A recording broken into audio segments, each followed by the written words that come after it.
All right, you're listening to Geek Vice, the official podcast of the creepy old house around the corner. You know the one where all the kids are afraid to go in the yard. And your host, the man responsible for all the bumps in the night, Morph.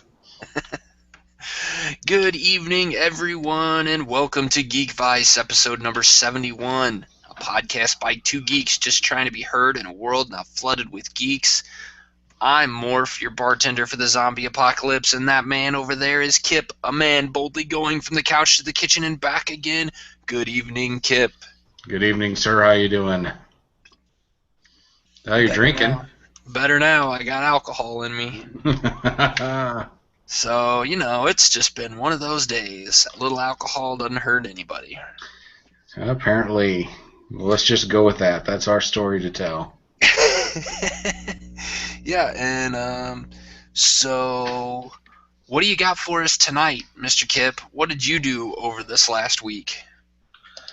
I went and saw Insurgent. What?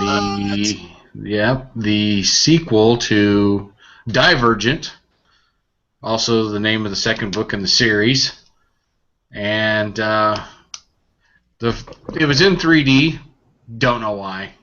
Added nothing. I mean, they didn't even try. Awesome. We'll just say they didn't even try. It's like, here's your 3D glasses for no reason. Just enjoy. We did maybe get 3D, but hold on now. Maybe the 3D was so good you didn't even notice it. Well, I was sober, so no.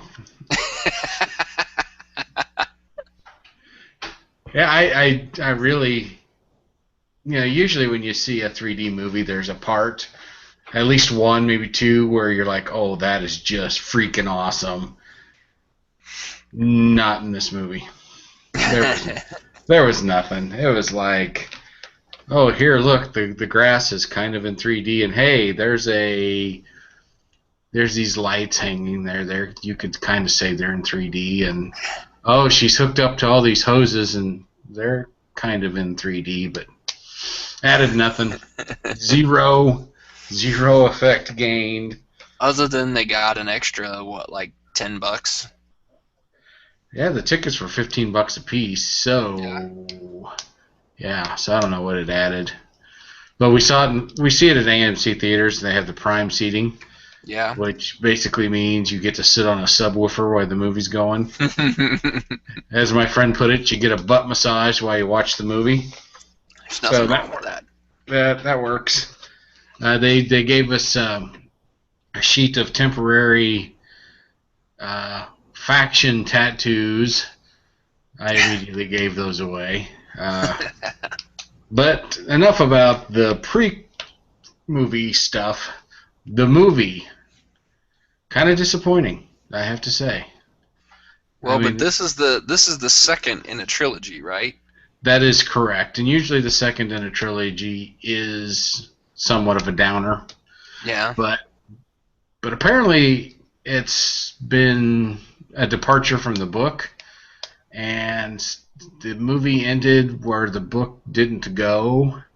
So I'm not quite 100% sure where they're going with this now. In fact, when the movie ended, it felt like the last movie. I mean, it really felt like they were just like shutting it down. This is it. It's over. That's what it felt like. But it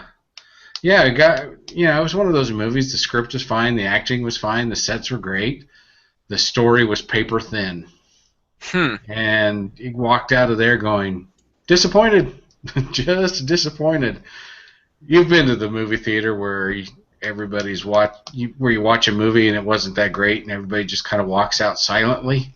Yeah. That's what happened. Oh, no. Yeah, it was kind of like, the Catan Death March or something and leaving the theater. It was just quiet. And, yeah. I mean, it's not like the movie sucked. It wasn't horrible. It wasn't Battlefield Earth or anything like that, but I don't know, it was just lacking. Paper thin is the only way I could describe the story. And, the first movie, they built up this Triss girl to eventually just turn into a badass. Yeah. And in the second movie, she's crying and whining, and she's the weakest link. Didn't work for me. Had you read the books before this, or are you? I read the first book. I did not read the second book, but I don't know. Maybe it's that way in the book. I couldn't tell you. All I know is here's a girl who chose Dauntless as her faction and learned how to fight, became a badass, kind of helped start a civil war, and in the second movie is a puss, crying all the time, making stupid-ass decisions, generally pissing me off. But, well, that's not good. Maybe other people will enjoy the movie. Maybe the people who read the books were like, oh, yeah, that's exactly the way that was supposed to be. But, I don't know. I just walked away going, could have been better.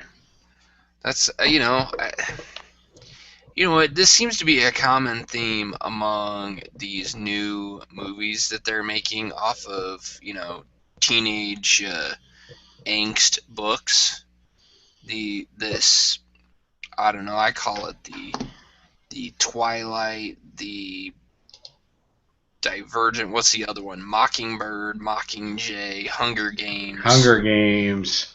Like, all these seem to be trying to fit into the same area. They're teen, what was it? Young adult readers. Young adults, yeah. Yeah. Like, this is just, these movies just don't do it for me. I didn't see Divergent. I'm not going to see Insurgent. I'm not going to see whatever gent is coming next. I don't know. I just even look at the trailer. I watch the trailer of them and I go like, I don't know if I really want to see this. So the first one I think you should see. Very, very well done. Maybe I enjoyed it more because I did read the book. But does the movie end? Like, or does it leave it so open that you need another movie to finish it? If the first one? Yeah. It ends where there's going to be this big civil war going on. So there is has an ending. Well, it doesn't really try to hide it. It's just there it is. But it's just one of those. The first movie you watch it and knowing that the second movie sucks, you'd probably be okay with the ending. But if you wanted to just see a movie not knowing anything about the books, don't go see that one. Pick a different one, to be honest. Well, it's just too bad, too, because like I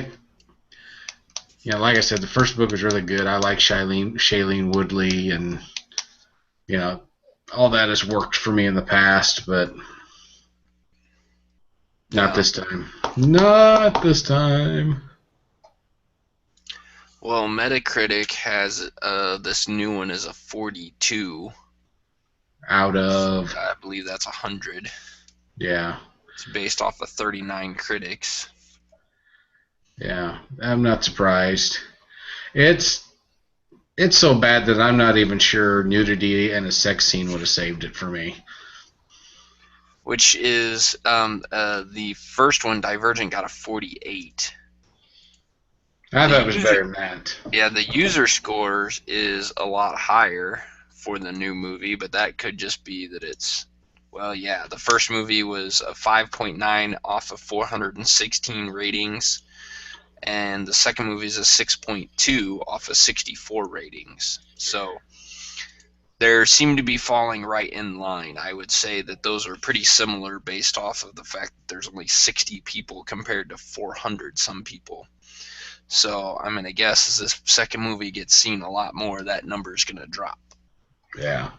Which is right now it's a 7.0 on IMDb out of 10 from almost 13,000 people scoring it. Yeah. I'm sure there's a lot of people that were book fans scoring it so high, but yeah. I don't know. I mean, it's just okay. You walk away going, wow, if these people weren't dumb, there would have been no movie to make. So there's that. Yeah. Yeah. Well, that's a shame, but Yeah, also not surprising for me. exactly. So, So what else do you got there? What is this Unbreakable Jimmy Schmidt? What is that? Kimmy Schmidt. Kimmy Schmidt. It is, well, we got done watching Insurgent, and then the next day it's like, well, we got to watch something uplifting. Well, first of all, we started watching Bloodlines on Netflix, the Netflix original, and it's not uplifting whatsoever, so we stopped. It's not bad, just we weren't in the mood for it at the time. So we saw the Unbreakable Kimmy Schmidt. Heard that it's pretty decent. It's done by Tina Fey, and when you watch the show, you can tell it's done by Tina Fey. It's kind of that same sense of humor. And basically what it is she's was kidnapped back in the year 2000 and put in an underground bunker in a apocalyptic kind of preventive measure. Mm-hmm. And her and like 3 other women. And then 15 years later, they're found and released, and they find out the world really didn't end, and they were victims of some religious nut job that convinced them that the world had actually ended. So here she is, 15 years behind everything. She was kidnapped when she was 14, so now she's 29. She decides to stay in New York, and she's wide-eyed. She's from Indiana, does not fit in New York at all. So it's the whole fish out of water kind of thing. But it's really funny. The girl who plays Kimmy Schmidt, her name is Ellie Kemper. Ellie Kemper, and she's adorable. She's perfect for the part. She works for Jane Krakowski, who plays this rich woman who married up, and is completely disassociated with any kind of reality. Right. At first thought she was the pet masseuse, and then said she wasn't able to go outside and all these weird things, and so it's perfect for Jane Krakowski. I mean, it's almost the same character she played on 30 Rock, just this time she's rich instead of a crazy actor. Okay. But yeah, she's hilarious. Ellie Kemper's great. She ends up getting an apartment with this gay black man played by Titus Burgess, and he's pretty funny. And it's just all these crazy little things that they get caught up in. It's just a nice distraction TV show, I guess is the best way to put it. If you just want something lighthearted and makes you laugh, and if you like Tina Fey, watch The Unbreakable Kimmy Schmidt. I think and it's on Netflix. I forgot to mention that's a Netflix exclusive, so you'll only be able to see it on there. Cool. But it's worth the time. I mean, they're just short 30-minute episodes, and they're hilarious. So I'm gonna have to check that one out. Yeah, and it looks like the first season is online now. Second season will be coming out this month, next year, 2016. Yeah. Yep. Cool. Yeah, so we're just getting started. I think we've watched 3 episodes, and really liking it. Cool. Yeah, it sounds good. Some of the pictures and stuff that I'm looking at, it's like, yeah, I think I could like that. Well, what's funny is this is the kind of sense of humor it had. She wears this bright clothing, and of course, which completely stands out in New York. And she goes and she's trying to find an apartment. She finds this apartment, and she's talking to the landlord, who's played by Carol Kane, the Penguin's mom in Gotham. Okay. And when she's leaving, you can tell it's a little bit of a shady neighborhood, but not horrible. But when she's leaving, she's like, "Don't wear yellow. The new gang has that color. There's so many gangs that all the good colors were taken," and it's like, that's hilarious shit right there. So you can't wear yellow because it's a gang color. So that's great. the kind of stuff that what you'd expect out of Tina Fey. Yeah. I mean, there's just references all over the place, and as usual with her, you have to pay attention to every little reference, or you're going to miss a joke. It's that kind of thing again, and it's I don't know, it's worth the time. I am gonna have to check that one out. It goes on my list. So don't watch Insurgent. Just turn on Netflix, watch the Unbreakable Kimmy Schmidt. That's awesome. I'll have to do that because I'm not gonna watch Insurgent, so I could always use something else to watch, or at least between now and when April 10th, when Daredevil comes out. Yeah. Heck yeah. So we had that going. You watched some TV. You watched a movie. You watched a TV show. I watched a TV show as well because what? I didn't have a whole lot of free time this weekend. So, but I did get to catch up on The Flash. And holy crap, that is good.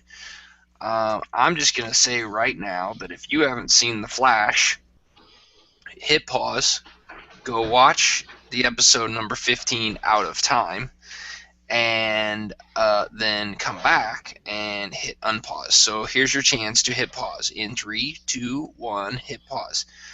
All right, so I'm going to just spoil the hell out of this thing because it's just that good and we got to talk about it. So spoil away, my friend, spoil away. So the episode kind of takes, it starts off just as a normal episode. You get a bad guy that is Mark Marden, and he is the brother of the guy that was captured very early on. I think it might have even been it was even in the pilot, Clyde Marden, who was shot by Joe West. And it was Barry's first encounter with another metahuman. And now it looks like Mark, his brother, has the same weather controlling powers, except way more advanced, a lot more refined. And he is going after West to try to get payback for him killing his brother. So, it starts off really normal, and you still get some picking at this idea that what's his name, Wells, is somebody else. Is that people are starting to question that he's really there. You get a moment in the episode early on where Barry's running and is super fast, and he ends up like seeing himself, like a copy of himself running next to him.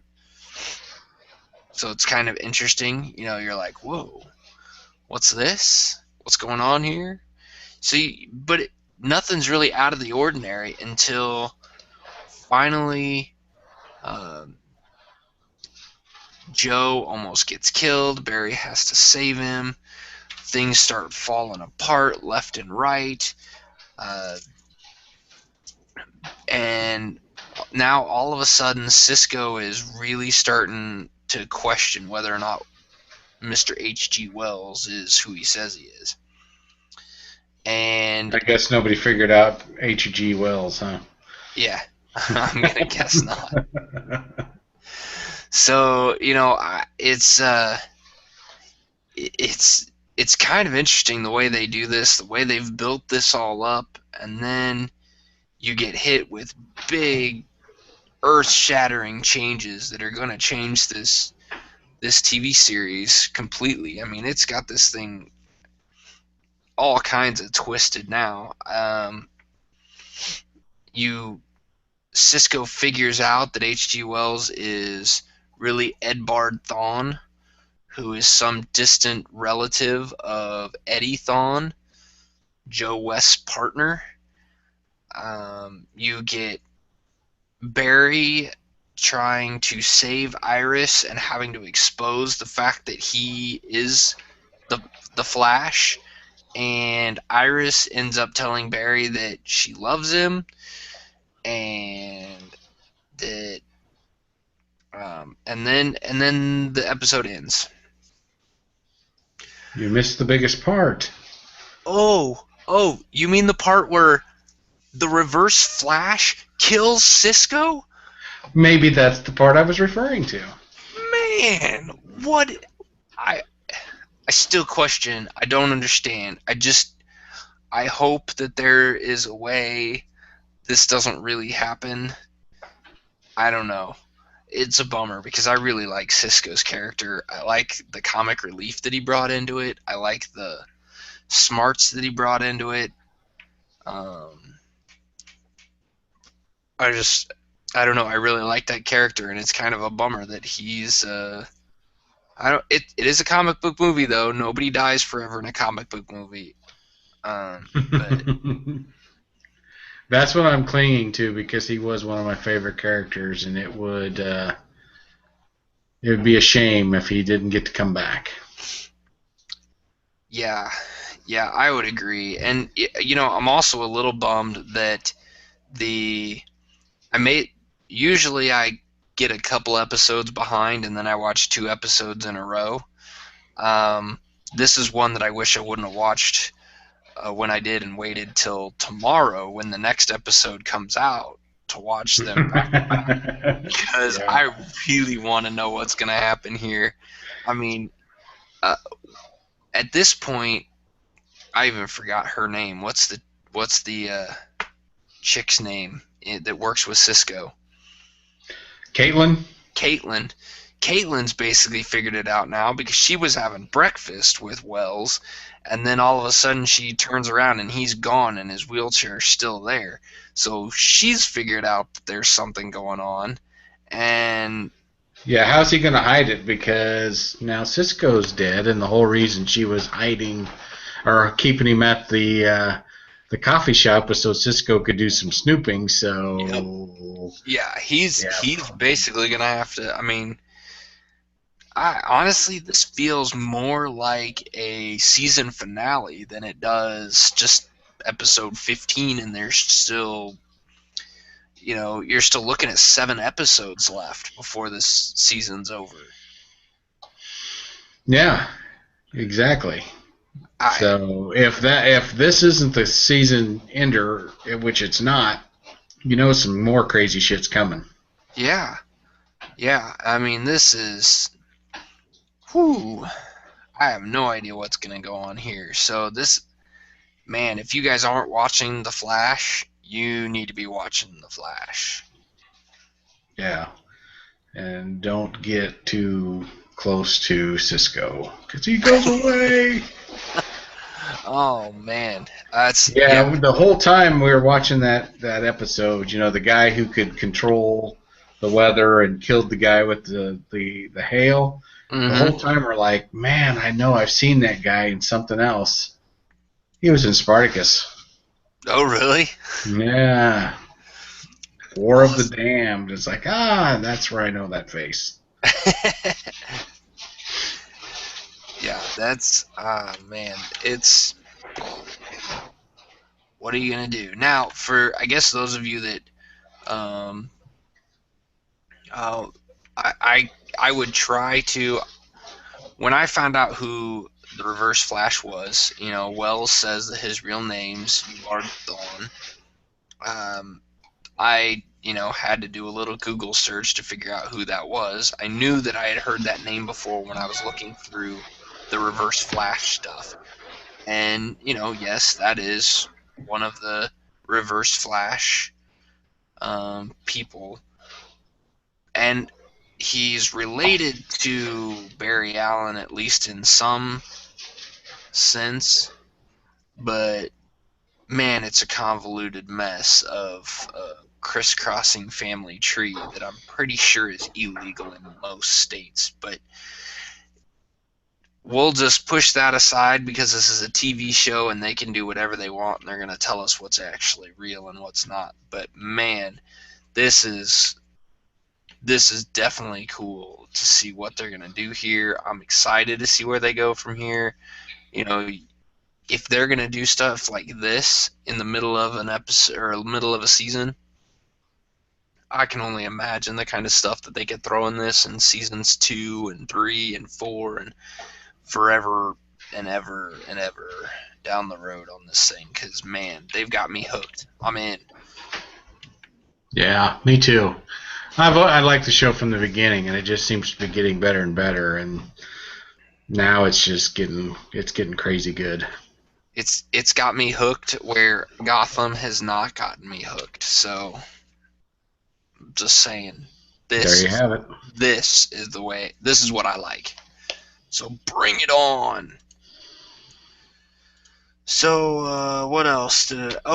Got some news over the weekend, and I'm sure this is not brand new news because I know people knew about it before now. Kip even said he saw an advertisement for this at Planet Comicon. I did not see it, but I did get an invite on Facebook and had to go look this up. But Kansas City is getting another comic book convention. It is called Kansas City Comicon. You can find it at kansascity-comicon.com. And it's they've already got some lines of people up there that are actually, pretty cool. Like there's let me pull. They got people like Colin Baker, who is a Doctor Who guy. Rick Holland from Lost Girl, Claire Kramer from Buffy the Vampire Slayer. I mean, there's some big name people on here. Some Star Wars actors are gonna be there. A whole bunch of creators, Matt Hawkins and Jason Aaron. So it's definitely looking cool. It's still in the really early stages of this thing. There's no ticket information yet. But this thing is supposedly going to happen August 7th, 8th, and 9th. They're going to be starting to sell tables for booths and creators.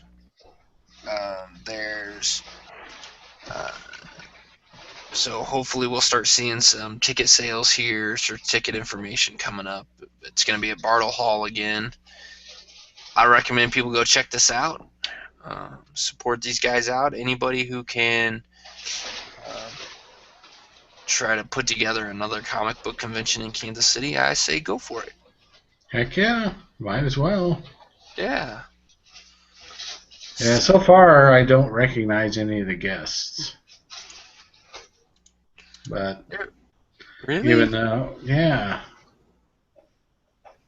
But that's not unusual. I mean, there's Adrian Paul. He was from Highlander. Oh yeah. Okay, now that I've read the small type. Yeah, I mean, some of the names you might not recognize, but once you start looking at like where they're from. Yeah, I recognize Mark Ryan from Black Sails. He was one of our favorite characters. Yeah. That's kind of cool that they got some, Black Sails was kind of a newer thing, so it's kind of nice. It's kind of interesting who they're bringing in. Some of the creators that they're bringing, though, those are the ones. I mean, Jason Aaron, Jason Arnett, these are guys that I've been reading for a while. C.W. Cook is another one. Michael Golden. Is he related to you? No relation. Ah, bummer. That is a bummer. Hopeless is going to be there. DeMont Jordan. There's a lot. I mean, their list of creators is huge. So you can tell that's where their focus has been on and has been creators. So I don't know. I'm interested to see. They don't have a price yet set for tickets, so I'll be curious to see what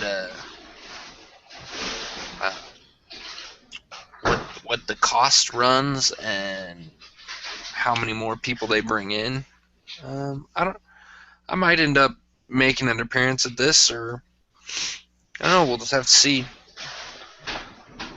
Well, if you go, I'll go. Oh, sounds good to me. So that's really all I had for my last week. I really didn't have a whole lot of time last week, doing a whole bunch of other stuff. My free time has dwindled considerably over the last month. So, um, but I am really enjoying a new podcast that is called the Daily Tech News Show, and it stars Tom. It's hosted by Tom Merritt, and then he's got a rotating cast of guests that come on, and it's a 30 to 40 minute episode or podcast that's all about tech news. And a couple of things that were brought up in this that kind of piqued my interest a little bit is a couple of things that I got here, and one of them is Yahoo is going to remove the need for a password. And I don't know how many people out there still use a Yahoo email address. I know I still have one. That's kind of I still have one. Yeah, my primary source here. And I actually looked into this a little bit. I don't know how it's really going to work with other devices, but it's something I'm going to look into a little bit more. But I guess what's going to happen here is you can, with the flip of a switch, you can basically get on-demand passwords for your email address.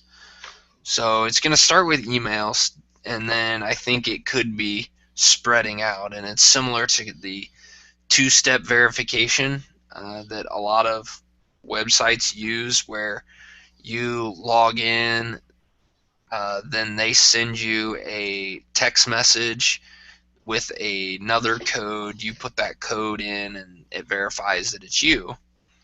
But this one is just going to be where you go to log in, and it sends you a password. So then it's just going to text you the password. So you're never going to have the same. I'm going to guess you don't have the same password over and over again. So you don't have to try to remember the password, because it's going to just show up on your phone when you need it. So, I mean, to me that's kind of interesting, because right now I have a hard time keeping track of my passwords. I have a hard time keeping track of passwords / logins. So the combination of the two and just makes things really hard. This is going to be kind of interesting if they can lock this down and make it, I don't know, prove that it's a little more secure. I could see this catching on and going more places than just Yahoo. Yeah, and it's pretty similar to the Google two-step verification thing. Mm-hmm. Which I don't use that either. If anything on the internet can be called old school, I'm old school in my password. Yeah. But I struggle remembering those. If they could come up with something that's pretty secure and I don't have to remember, other than, hey, just send me the shit in a text message to my phone, I'd be willing to go that route. Yeah, and I mean, I started looking into this a little bit, actually, just the other night, because I got a notification. I got an email from Steam saying my account has was attempted to be accessed. And they said if it wasn't you doing it, then you need to change your password. So I went and looked, and I turned on my computer and logged into Steam, and it said, hey, here's the IP address and the location, which was like someplace in Africa, which I was shocked that Africans were trying to steal my Steam codes. I don't know what they're trying to get. They're bored too. Yeah, they just want to play some video games. Damn right. So I went to change my password in Steam, and it said, hey, you should change your password for your email address that's connected to Steam as well, so that you make sure that it's secure and that they didn't gain access to Steam through my email address. So, which my Steam email address is through Yahoo. So I went and started looking into changing my password, and I'm like, huh, I'll be damned, that thing's already there. I can flip that switch and go to this on-demand password. And I thought about it, and then I'm like, you know what? I need to do some more research, because I get my emails on my phone and on my tablet and other places that require a password. How is that going to work? If it's you kind of need that static password for your devices. Yeah, as far as I can tell. I'm not sure how that's going to work with those yet. Maybe I'll be a guinea pig and try it out, and I'll let you guys know next week, or I don't know. I haven't decided if I want to take this chance and see what happens, because I really don't want to be annoyed by these constant cannot connect to my Yahoo thing.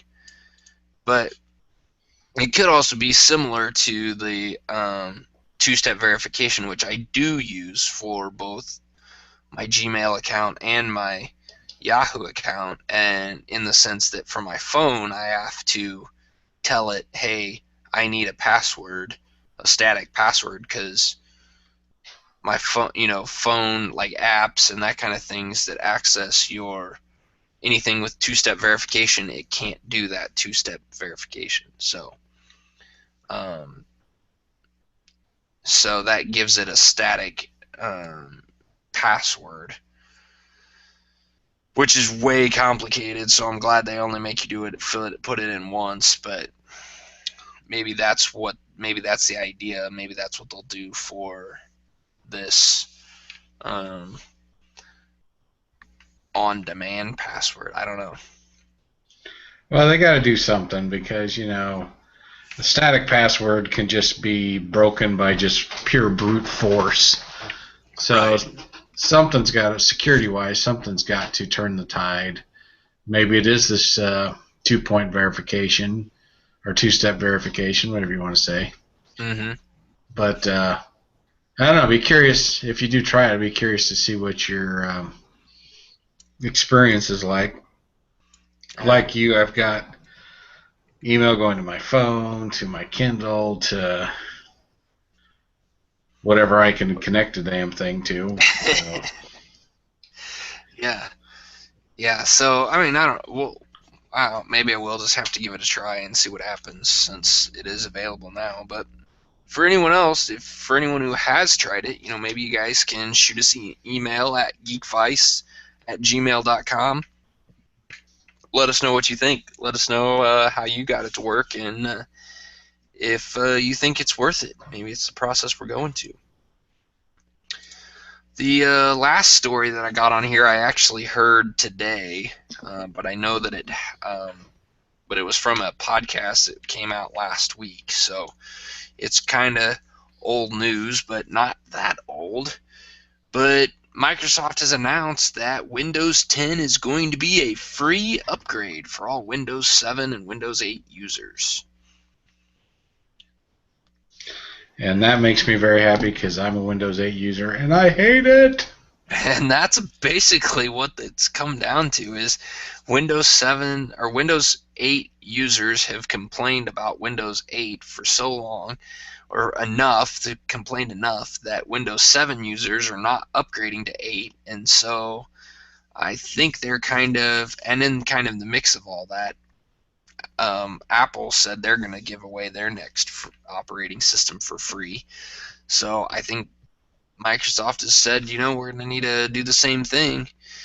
And they're not giving it away completely to everyone. They are still making business licenses. They'll still have to pay for their upgrades. Certain things like Windows RT, which I'm not exactly sure what the hell that is. Probably something I shouldn't be using.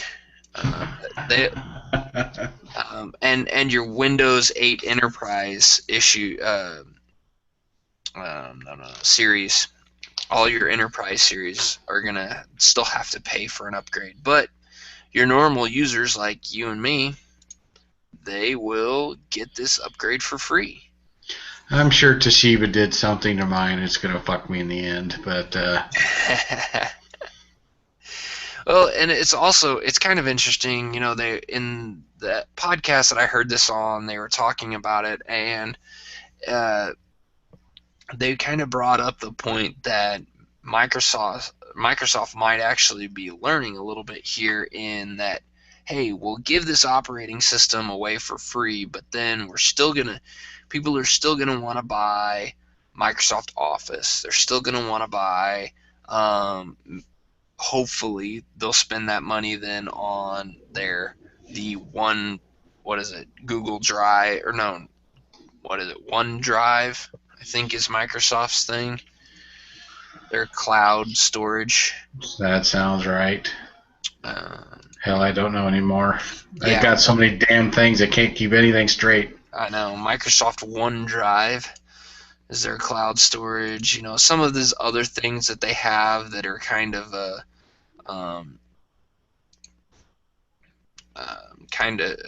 just get people to buy into some of these subscriptions, and maybe that's the kind of direction we're going, which I wouldn't mind, because there's always a free option to just about anything out there. There's the Open Office that's free, where you can do things like Word and Excel. They're not Word and Excel, they're formatted a little differently, but it is an open license, so you can get it for free.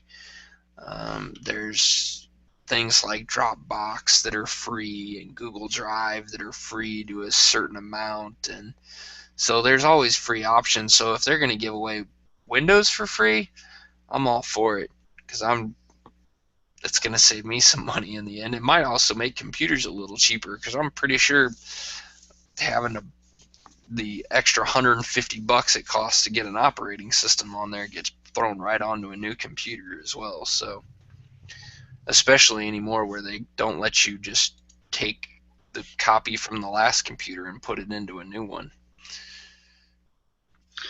Yeah, don't change computers. Microsoft hates you for that. Yeah, exactly. So I don't know. Maybe Microsoft's trying to change their image a little bit, make them a little more user friendly. Yeah, which is probably not a bad thing.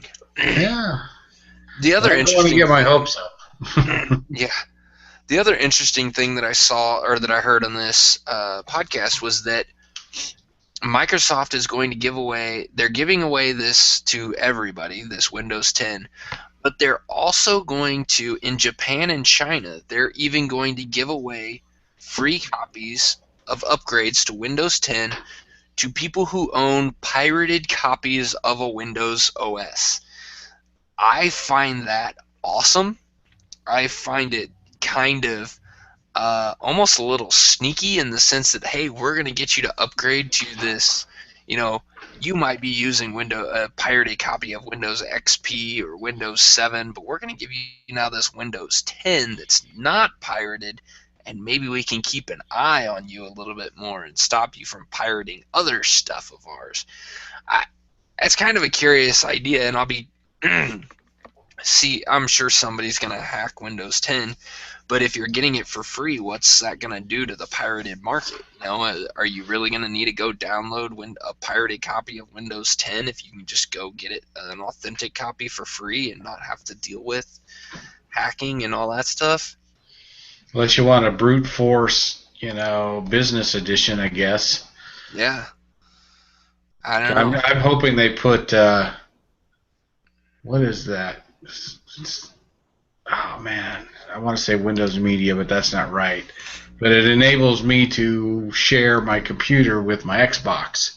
Oh, no, that's Windows Media. That's the Media Center. Media Center. Yep. All I know is with my Windows 8, I had to pay an extra $90 to get it, which I said fuck you and didn't do. It would be nice if Windows 10 came with that, so yeah. I have to say fuck you, but I still will if I have to pay for it. I can understand that one. I can understand that. So that just about does it for us tonight. You got anything else you want to throw out there, Mr. Kip Killigan? I'm ready for spring to sprung, if that's the right word. It was beautiful this weekend. It's supposed to get cold again. Not happy about that. As long as you're just talking about spring sprunging and not something else sprunging, we're all right. Yeah, we won't. That's a different podcast altogether. Well, thanks everybody for checking us out, for listening to episode number 71. You guys can go find us on our blog at geekvice.blogspot.com. Keep an eye on that blog because there could be some future cool things coming that way. You can also follow us on Google Plus and Facebook. Just search for Geek Vice. You can follow Kip on Twitter at Kip Killigan. You can follow me on on Twitter at GeekVice. And yeah, you can email us at geekvice@gmail.com. And I think that's about it. Thanks for listening, guys. See you later. See you next week.